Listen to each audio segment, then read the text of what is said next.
nosso tour por Areias. Nós vamos começar o dia hoje aqui ó, no Marco Zero. O Guilherme vai contar toda a história desse Marco Zero. Essa árvore aqui atrás de mim, ó, maravilhosa, que é uma figueira e tem toda uma história relacionada com essa árvore. Então, essa é uma figueira. O último estudo que foi feito diz que ela tem mais de 300 anos. A parte frontal dela, infelizmente, é só a casca antiga. Porém, ainda assim, ela sobrevive e na parte traseira dela, ela continua crescendo. Existe um projeto ambiental que foi feito nela sobre a possibilidade de restauro. Então, por dentro dela, eles vão fazer uma limpeza, colocar uma espécie de cimento biológico e a partir dessa casca de cimento, ela vai se apoiar nele para poder continuar crescendo. Mas o porquê essa preocupação de manter esse patrimônio?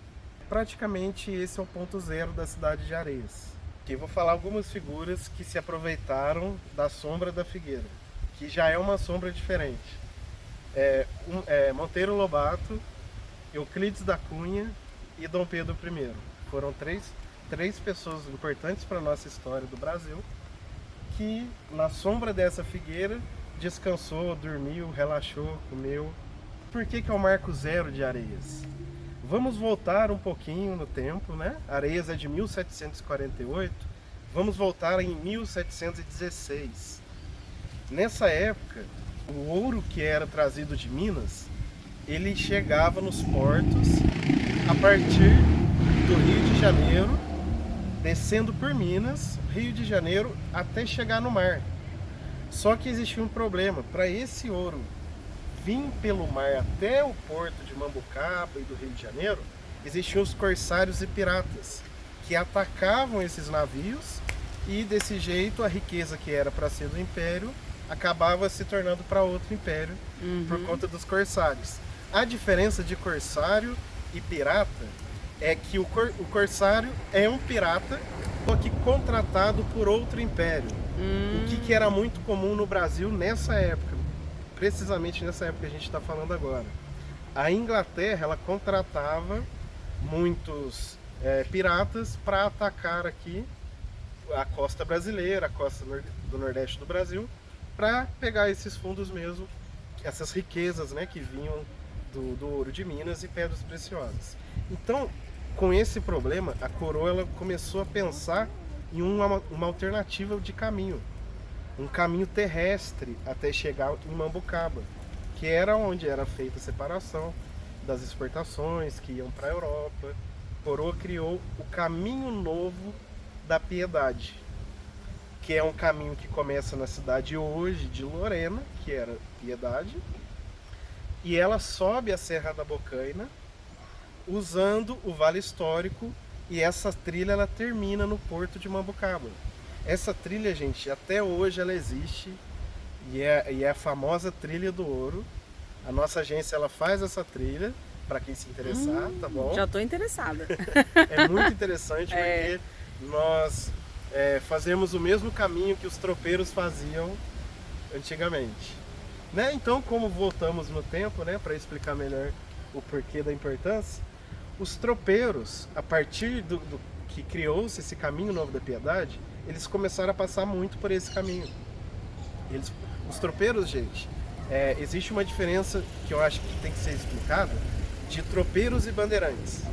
Os bandeirantes e os tropeiros são as mesmas pessoas em diferentes períodos da nossa história.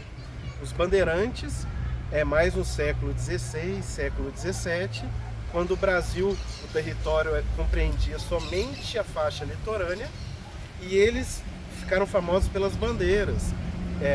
Eram os bandeirantes que iam até o interior do país para explorar o território para a coroa de Portugal e manter esse território na mão da coroa de Portugal. Esse era o papel do bandeirante. Inclusive, os bandeirantes para o nosso estado de São Paulo foram importantíssimos. Já o tropeiro é o bandeirante já no século XVIII, que ele vai para o sul para fazer comércio. Então ele volta com as mulas e burros que tinham no sul, vão até Sorocaba e de lá começa o movimento do tropeirismo. Eles vendem as tropas que antes as mercadorias elas eram carregadas nas costas de indígenas e escravizados. A partir desse momento começa-se a ser carregado no lombo dos burros, nos balaios que acompanhavam as mulas. Então, a partir desse momento, o bandeirante torna-se tropeiro ou simplesmente mercador de mulas. Então, com esse fluxo de tropeiros aqui na região, levando mercadorias de Minas para Mambucaba, também trazendo o charque, que era muito importante no Rio Grande do Sul, para se vender na capital, a partir desse movimento, eles precisavam parar para descansar a cada distância. Uma curiosidade nessa de distância dos tropeiros. Os tropeiros andavam em média de 20 a 30, 28, 30 quilômetros por dia. Eles andavam com suas tropas no máximo 30 quilômetros por dia. Aqui no Vale Histórico, a diferença entre as cidades é exatamente dentro desse limite que o tropeiro conseguia andar por dia. A distância de Areias a São José do Barreiro são 25 quilômetros. A distância de Areias a Silveira são 26 quilômetros. A de Barreiro até Arapeí, de Arapeí a Bananal. Então esse padrão mantém-se, porque era o quanto o tropeiro conseguia andar e parava para descansar. Nesse parar para descansar, o tropeiro ele procurava um lugar alto, com acesso à água e à sombra. E é exatamente no local esse que estamos. Na parte de baixo aqui, até hoje, passa o Ribeirão Lava Pés. Então aqui tinha água, tinha sombra para descansar os animais e tinha lugar para dormir. Então nesse ponto, em 1748, nesse ponto, os tropeiros que passavam por aqui ergueram um rancho de tropeiro, que era uma estrutura muito simples, sem paredes, somente com o teto e com as laterais, mas porém sem paredes. Paravam para dormir, para fazer as comidas, dormiam nas palhas, né? nas coxas de palhas. Então, foi esse movimento de parar dos tropeiros que iniciou-se as cidades aqui do Vale Histórico. Então, onde eles paravam, eles descansavam e criavam um ranchinho de tropeiro. E desse rancho de tropeiro, começava mais e mais vir tropeiros e a pararem. Alguns paravam, gostavam da área, aí começava-se a se erguer uma capela, né? que a partir dessa capela se torna um arraial. Então, as cidades do Vale Histórico, todas elas têm em comum essa característica de serem criadas a partir de um rancho de tropeiro. Olha Por só. isso, a Figueira Histórica é considerado o marco zero da cidade de Areias e é tão importante para a nossa história. Aqui também conseguimos explicar um pouquinho da curiosidade que todas as pessoas que vêm para Areias costumam ter. Por que Areias? Porque aqui não tem tanta areia assim, né? Então, existem duas histórias bem interessantes até, e uma pode explicar um pouquinho do jeitinho brasileiro. O primeiro nome de Areias foi Santana da Paraíba Nova. Não foi Areias. Areias foi só em 1816 que foi aparecer. Mas isso eu vou contar mais pra frente durante a nossa história. Então, Santana de Paraíba Nova, porque o primeiro rancho de tropeiros foi em homenagem a Santana. A primeira capelinha foi em homenagem a Santana. Então, desde o princípio, Santana, nossa padroeira, Santana Paraíba Nova. Os tropeiros que passavam por aqui, eles usavam um atalho. Era um atalho, né? O Caminho Novo da Piedade. Era um outro caminho para não passar no mar, onde tinha corsários. Então era um atalho. E nesse tempo, o tupi e o português eram línguas próximas, inclusive. Muitos dos bandeirantes falavam tanto o português quanto o tupi e o guarani. Com os tropeiros era o mesmo fato. Muitos deles falavam tupi e também o português. A palavra atalho em tupi, é o topônimo, significa Aie.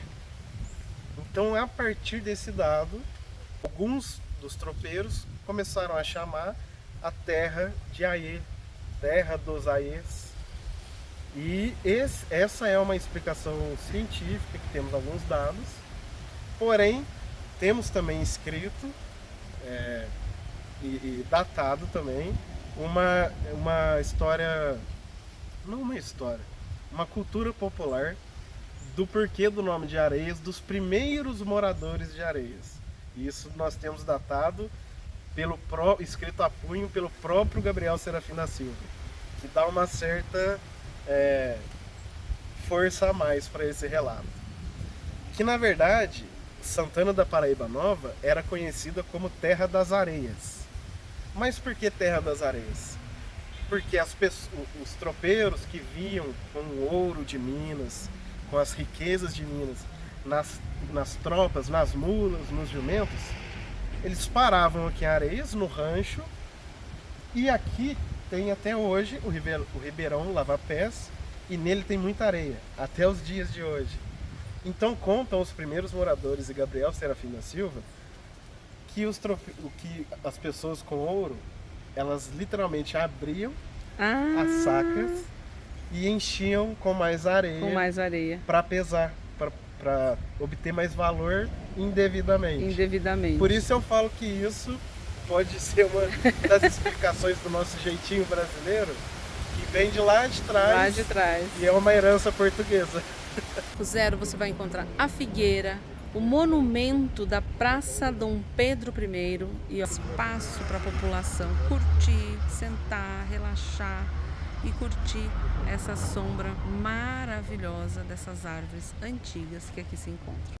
Mulheres de Fibras, 5 mulheres, dona de casa, artesãs, empreendedoras, que fazem um trabalho incrível com capim taboa. Olha esse trabalho, que sensacional, peças incríveis. Olha só, presépio, que esse aqui elas fizeram para uma exposição. Por esse serviço prestado aqui, ó, esse trabalho maravilhoso que elas fazem aqui na cidade de Areias, elas foram homenageadas, ó, com uma medalha de honra pela Prefeitura Municipal de Areias, que é a medalha Major Manuel da Silva Leme. Que honra aí, né? Abajur, suplá, bolsas, são muitas opções de peças para vocês. A Lilian tá aqui, ó, trançando uma peça. Lilian, me conta esse projeto. São 5 mulheres donas de casa. Isso mesmo. E aí, qual é o processo para vocês fazerem, chegar nesse ponto aí do capim seco? Essas 5 mulheres, elas participam de todos os processos? Sim, de todos os processos.